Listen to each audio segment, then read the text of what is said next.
Hi guys! I am going to Hacienda Designer Outlet and marami pong mga influencer ang pumupunta sa Hacienda kasi bilihan po yun ng mga affordable na branded na gamit. So guys, aalamin natin kung maganda ba ang Hacienda. So, let's find out!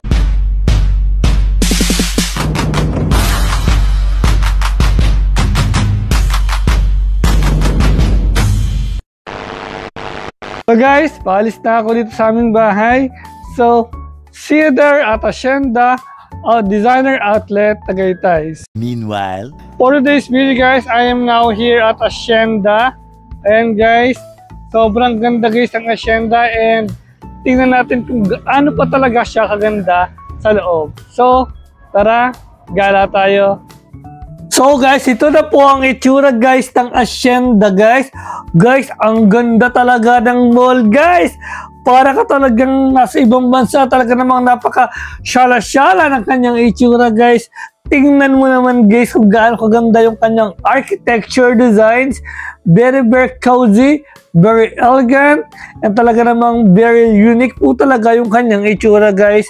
Talagang ang ganda po talaga ng concept ng mall na to. Talaga namang mag-enjoy po kayo dito pag po nag-shopping po kayo dito sa mall na to kasi lahat po ng mga paninda po dito sa mall na to are all naka-sale po, kaya po super duper ganda po talagang mag-shopping dito sa Hacienda. And tingnan nyo naman guys kung gaano kaganda yung kanyang interior guys.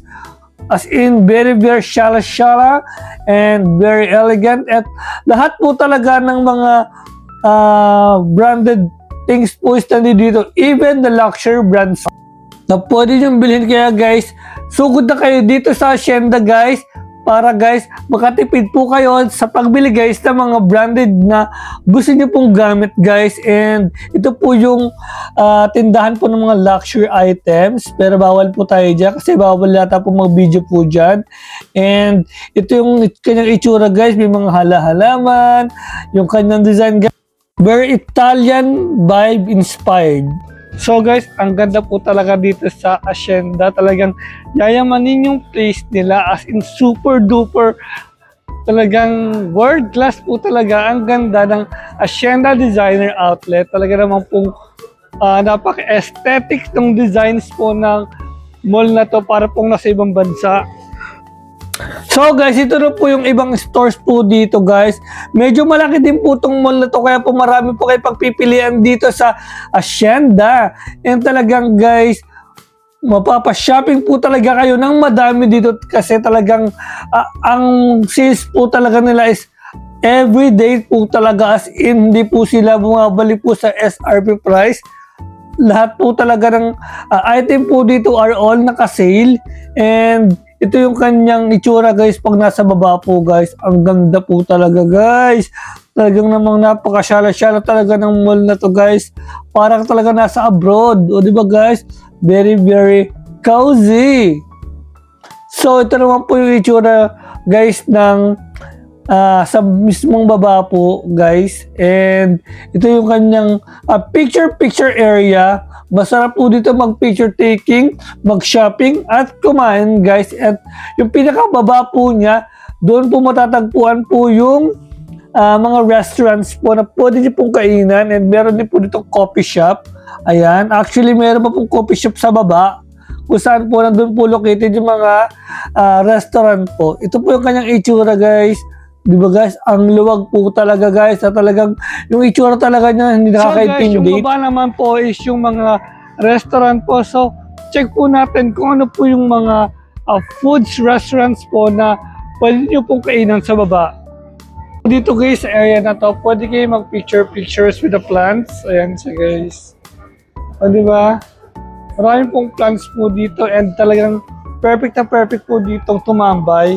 Kasi meron pong chair doon, ayun o. Parang tambayan area guys. O diba guys? Ayun po siya. Talagang syala-syala po talaga dito sa Hacienda Designer Outlet. May mga design ko po yung mga steps niya. And this area is the tambayan area, guys. Napakasarap, guys, tumambay dito kasi napakahangin po talaga dito kasi marami pong halaman, guys. And tingnan nyo naman, guys, ang tambayan, guys. Talagang kakaiba po talaga tong mall na to kasi may mga tambayan po tulad ng ganito na may napaka-aesthetic pong background and vibe. Super duper yayamanin po talaga dito sa Hacienda. So, guys, narito na po ako sa baba. And i-check po natin kung ano po yung mga restaurants po na pwedeng kainan dito sa designer outlet. So guys, ito na po yung pinakababa po niya kasi palusong po kasi itong design po ng mall na to. And ito po yung nasa ilalim po ng mall. So marami din po mga stall dito and sa dulo naman po is the restaurants na po din yung pong kainan. So guys, ito po yung mga food stall dito sa baba po ng Hacienda po. Ayan siya, guys. So, ayan siya, guys. Ito po yung pinaka-food court. Then, meron mo pong restaurant doon. O, diba, guys? Napaka-perfect po talaga mag-shopping dito sa Hacienda. So, this place is really, really perfect for bonding with your family. And this is another restaurant here. Ayan po siya. Super ganda po talaga dito sa Hacienda, guys. Promise, para ka nasa ibang bansa. And ito naman po yung napaka-unique na cafe. Mamaya, guys, nandyan po ako sa cafe na yan. And ito po yung windmill. So, currently, guys, yung pong taas po niyan is hindi pa po open. Pero pwede po kayo mag-picture-picture doon sa taas. O, di ba, guys, napakaganda po talaga ng concept ng mall na to para po talaga nasa ibang bansa, talaga namang napaka-social talaga ng environment. And dito po sa gilid na to, meron po mga food stall pa po na po din pong bilhan ng pagkain, guys. So, you have a lot of options for foods, for pag-shopping, napakadami niyo pong options. Kaya guys, bili na po kayo dito sa Hacienda. Guys, so for today's video, I'm now here at Figaro Cafe dito sa Hacienda. So guys, ang ganda po talaga ng restaurant na to. Very, very cozy and elegant. So guys, ito po yung kanilang dining area. Tingnan niyo naman, guys, kung gaano kasyala-syala yung kanilang dining area, guys. Para ka talaga nasa lounge ng isang 5-star hotel. And this is the bar area, guys, kung saan dyan po kayo orders. And this is the different types of pastries po nila na ino-offer po. Partner po na inyong kape, guys. And meron din po silang pizza kasi kanila po ang Angel's Pizza. O diba, guys, ang ganda po talaga kumain dito. And this is my order, pepperoni. And nag-order po ako ng cappuccino for my drink. Na medium size lang po yung in-order ko. So guys, titikman natin yung kanilang pizza. Guys, masarap kaya, guys. Ang laki, guys. Promise, oh. Kasi laki ng mukha ko. Yes.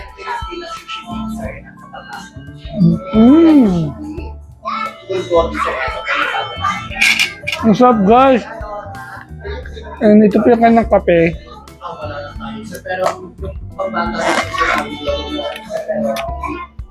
This is the cappuccino.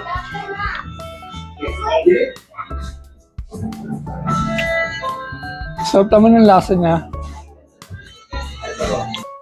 So guys, ang laki talaga, guys, ng pizza, guys. Talagang sulit na sulit, guys, yung inyong ibabayad, guys. And ito po yung dining area po nila. At napakaganda po talaga dito kumain, guys. So guys, nagpad lang ako ng 2 sugar sa kanila. Mababait naman yung mga staff nila and very accommodating. So, buksan lang natin yung ating cappuccino. Guys, ang ganda, guys, sa aking... Ito siya, guys. O, di ba? Bumubula-bula pa. O, di ba, guys? So, guys, ito yung kanilang pepperoni. Again. Masarap naman siya. Malaki. Sulit na sulit, guys, sa presyo niya.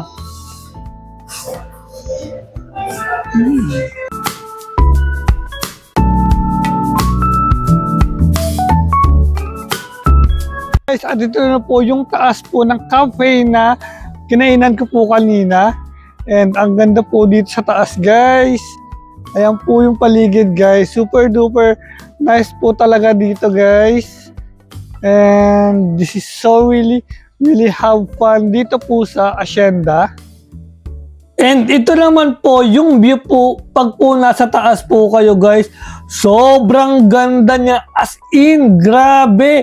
Para ka talagang nasa abroad, guys. Ang ganda po talaga ng concept ng mall na to. Talaga namang aesthetic at interesting po talaga siyang puntahan, guys. Very, very nice. Guys, hanggang dito na lamang po. And thank you so much, guys, for watching. And please subscribe my YouTube channel, MJM Vlogs. So, yun lamang po. Bye-bye!